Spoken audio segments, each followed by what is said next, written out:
Le journal des journaux, la revue du web. Le journal des journaux, la revue du web. Clément Tungui, bonjour. Bonjour Séraphin, bonjour à toute l'équipe de production et de réalisation du journal des journaux de ce matin. Nous t'écoutons pour le déroulé de la revue du web. Merci, mesdames, messieurs, de nous recevoir chez vous. Ce matin, nous ouvrons la revue du web avec le site Cameroun Tribune qui parle ce matin de la fermeture du carrefour Elikefa par la voirie urbaine de Yaoundé. La circulation automobile est interdite à ce niveau depuis le samedi dernier en vue des travaux d'aménagement imminents. C'est une autre composante du projet Yaoundé, cœur de la ville. Ce carrefour stratégique qui permet de rallier pas moins de 3 arrondissements du département du Mfundi se verra transformé pour fluidifier la circulation. Pour éviter de paralyser donc les activités et mouvements des usagers de la route, le maire de la ville de Yaoundé, Luc Messi Atangana, a annoncé dans un communiqué signé le 14 août dernier les voies de contournement prévues à cet effet. Vous pouvez retrouver le communiqué en question et les voies de contournement à la suite de l'information sur le site Cameroun Tribune. Le site Panoramas Papers parle ce matin des 10 détenus politiques maintenus pour non-paiement d'un forfait exigé par des policiers au commissariat central numéro 1 de Yaoundé. Interpellés lors de l'audience du contentieux préélectoral, les 10 personnes détenues au commissariat central numéro 1 n'ont pas été libérées pour non-paiement d'un forfait exigé par des personnels de cette unité. Les motifs évoqués pour expliquer la prorogation de leur détention varient donc selon les sources. Une source policière a expliqué aux reporters que la somme de 25 000 francs CFA exigée à chacun des détenus servirait à la réparation d'un appareil qui a été endommagé pendant leur détention. Le site Cameroun Web fait état ce matin de la mort d'un jeune participant au championnat de vacances de football.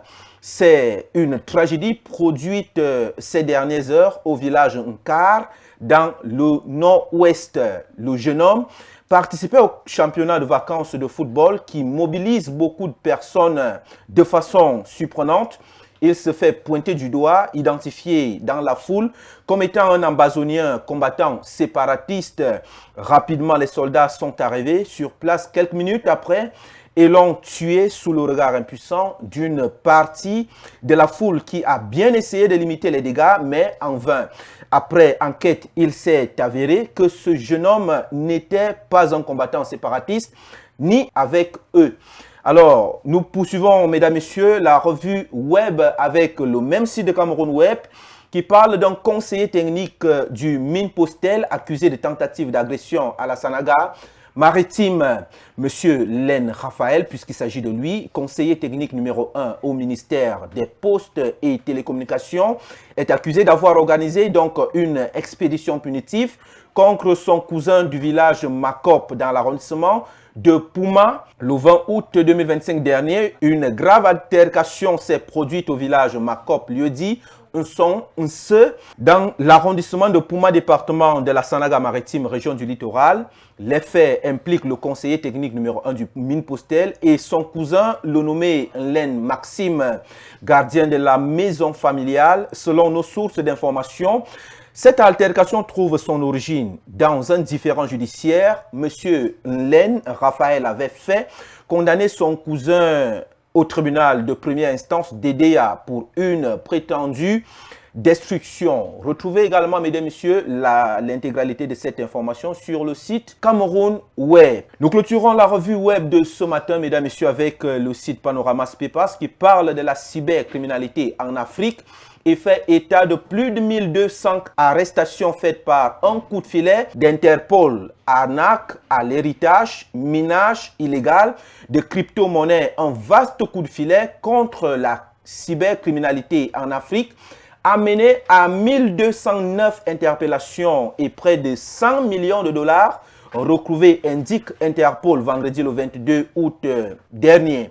L'opération nommée Serengeti 2.0, menée entre juin et août, a impliqué 18 pays d'Afrique et le Royaume-Uni, et a été donc condamné par l'Organisation internationale de police criminelle. Au total, près de 88 000 victimes ont été recensées, 97,4 millions de dollars récupérés et 11 432 infrastructures malveillantes démantelées. Vous pouvez également retrouver l'intégralité de cette information sur le site Panoramas Pepa. C'est tout ce que nous avons prévu pour vous servir ce matin en actualité web.